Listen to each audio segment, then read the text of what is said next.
La particularidad cultural de las percepciones y acciones integra lo que se conoce como cosmovisión.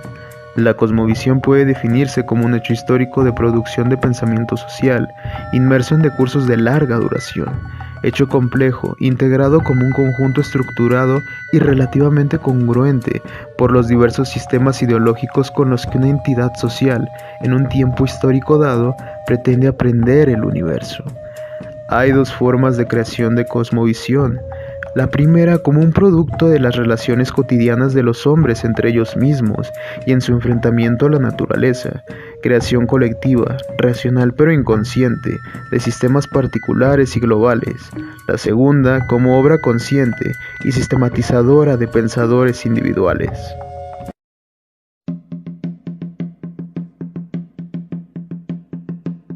Hablemos de los comienzos de esta en un pensamiento pre-mesoamericano. A falta de fuentes, estas reconstrucciones eran hipotéticas. Supongamos que las creencias y prácticas comunes formaron códigos que permitieron el diálogo entre pueblos, hermanados por su carácter de cultivadores de maíz. Es lógico pensar que las bases del pensamiento de los agricultores tuvieran su origen en épocas anteriores, en un pensamiento pre-mesoamericano. Se puede atribuir a estos pueblos recolectores-cazadores concepciones de fuerzas relacionadas con ámbitos estacionales y la aparición sucesiva de los recursos naturales básicos para vivir. Esto ya implica la idea de una recurrencia cíclica de distintos poderes sobrenaturales. La utilización de medios extáticos, figurillas de barro en concordancia a la fertilidad agrícola, prácticas funerarias con la idea de la relación entre los vivos y muertos, un alma indiferenciada y selecta, y las imágenes de los dioses personificando algo sobrenatural, nos da a entender que para esas épocas estaba ya integrado un núcleo de creencias religiosas y concepciones acerca del cosmos. Esto dominaría el pensamiento clásico y posclásico.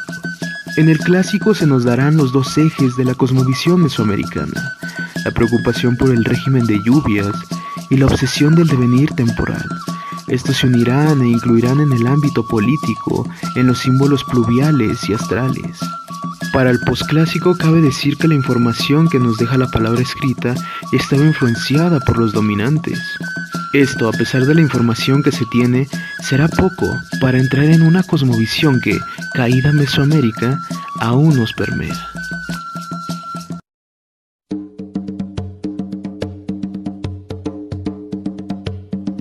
Con la llegada de la conquista se da sino una inimaginable destrucción, pero la resistencia de esta cosmovisión por parte de los abuelos y hermanos indígenas permanecería a pesar del cristianismo.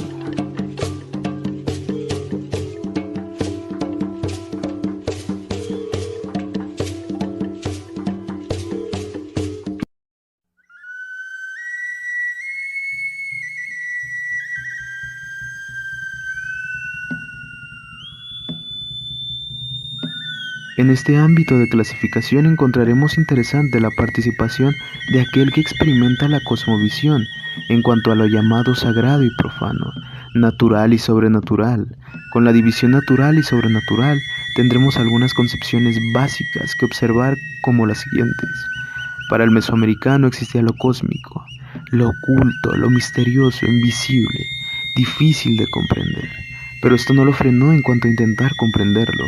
Un ejemplo de ello son los abuelos mayas, con su calendarización y registro histórico, ambos con el propósito de encontrar la estructura racional de la circulación del destino. Para estos abuelos, el tiempo era una sustancia divina. Aunque se denomina sobrenatural al ámbito divino, esto no quiere decir que los seres que en ello habitaban no estuvieran sujetos a las leyes que regían lo existente. Para los abuelos, habitar con esto era muy casual. Estos seres eran imperceptibles para el hombre en su vigilia normal, tenían facultades para producir transformaciones en el ámbito perceptible del cosmos, y su acción era producto de su voluntad. Su poder era grande, inmenso y peligroso, pero el hombre creía influir en ellos, y para ello desarrolló técnicas complejas y muy específicas. Estos seres habitaban todos los sitios que el hombre también habitaba. También tenían jerarquías, tenían diferente calidad de poderes e inclusive distinta concentración en determinados momentos y lugares. También estarían las llamadas materias ligeras y densas. La ligera sería imperceptible, sobrenatural, indestructible, pero sujeta a traslaciones. La densa sería pesada, perceptible y destructible. Estas a su vez estarían divididas en materia caliente y fría. La caliente sería luminosa, alta, masculina, viva y seca. La fría sería oscura, baja, femenina, muerta y húmeda. Todos los seres estaban compuestos de este tipo de sustancias y hacían ocupar sus puestos de conformidad con la división universal binaria. Se entiende que esto deviene de una experiencia milenaria de la acción cotidiana, experiencia que se adquiría en bases primarias y que se modificaban y tornaban más complejas con el desarrollo social. Esto condujo a la invención de leyes universales para la esfera natural y social. La construcción de esta cosmovisión día a día sería reflejo de la misma alimentación.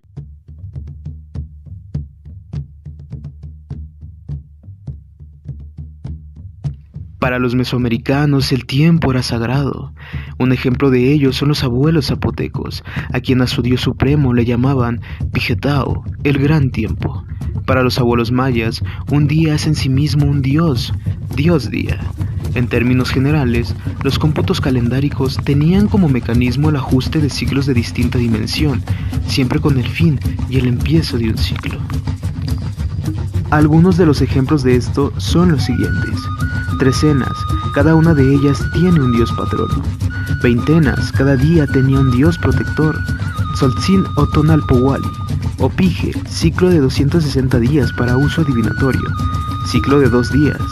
Tun, ciclo de 360 días. Hab Oshiguit, ciclo de 365 días. Xiupowali, ciclo de 18.980 días. Ciclo de los 9 días, de los 9 señores de la noche. Ciclo lunar, ciclo venusiano, ciclo de 2.980 días. Cabe mencionar que fueron los abuelos mayas del periodo clásico los que más experimentaron en esto. Cotidianamente bañaban la superficie de la tierra una compleja unión de dioses tiempo.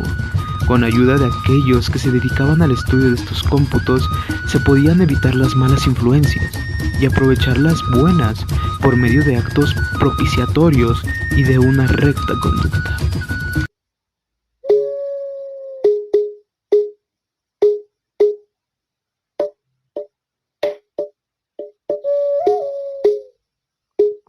Para los mesoamericanos, los bienes y los males venían de los dioses. Estos eran invisibles, peligrosos, pero estos también eran deseosos, con sentimientos y flaquezas. Esto podía permitir una comunión extática con ellos. Claro, esto resultaría difícil y peligroso. Podría llevarse a cabo esta acción de manera individual o colectiva. Para ello se requería de especialistas, pero también si se requería, se podía permitir improvisar. Claro, con mucha incertidumbre ante el resultado de este. Tenemos aquí dos conceptos: la religión, que es de apropiación y conciliación con los seres sobrenaturales, y la magia. En esta el practicante constriñe o coacciona a los seres indivisibles. También aparece el aspecto adivinatorio de naturaleza más individual. En el aspecto de la religión estaba la oración, la oblación, que son los bienes ofrecidos a los dioses, la lustración, confesión y la penitencia de expiación, los mitos de paso que adecuaban a los seres humanos a una nueva forma de existencia, la comunicación y entrega místicas, participación en procesos cósmicos, ritos mortuarios, y cabe mencionar que todo esto era fuertemente colectivo. Así, la participación del fiel en los procesos cósmicos tenía dos importantes expresiones. Primera, su intervención en la alternancia del dominio de las fuerzas que permitía la reproducción de las especies. Segunda, en los estados militaristas, su intervención en la guerra con el propósito de mantener la existencia del mundo. Las dos fuerzas opuestas del cosmos se manifestaban en el ciclo anual, dividiéndolo en estaciones de secas y en la de las aguas. Los agricultores, por ejemplo, tenían ritos en torno a esto. La participación militar tenía como propósito ideológico mantener a los dioses con la sangre de los caídos en combate o en la piedra del sacrificio.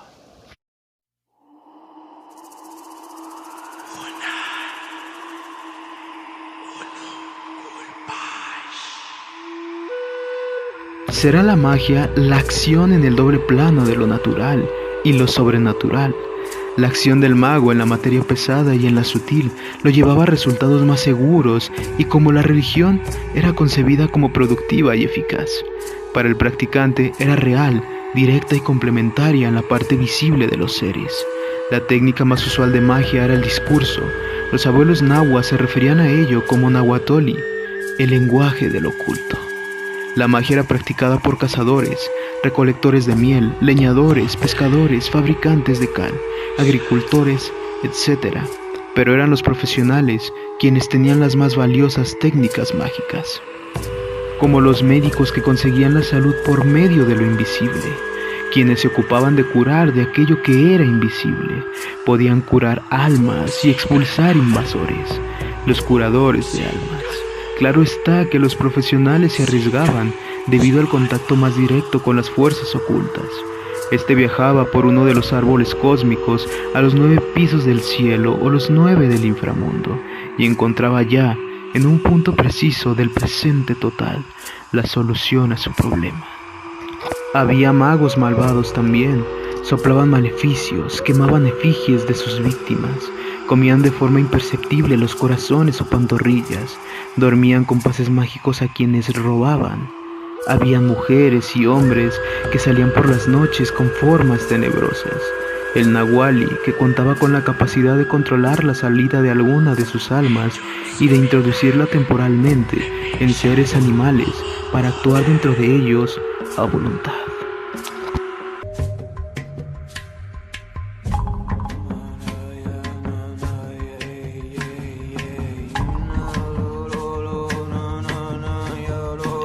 El éxtasis primordialmente era una vía de conocimiento con lo oculto.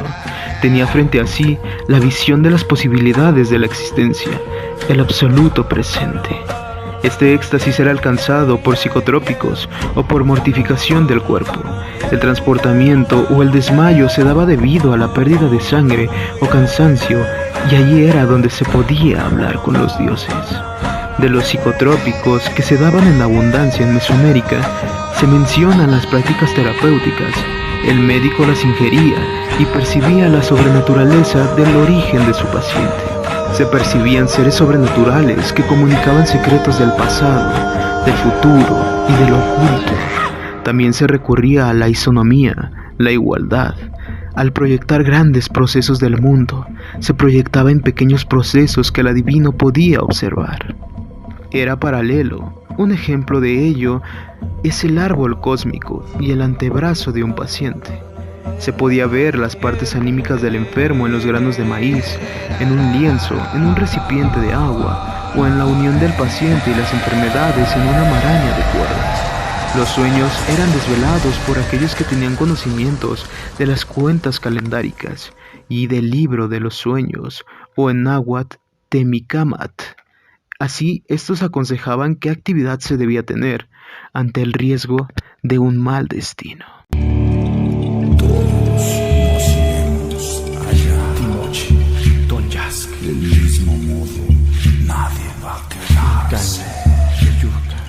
Tan solo todos desaparecerán.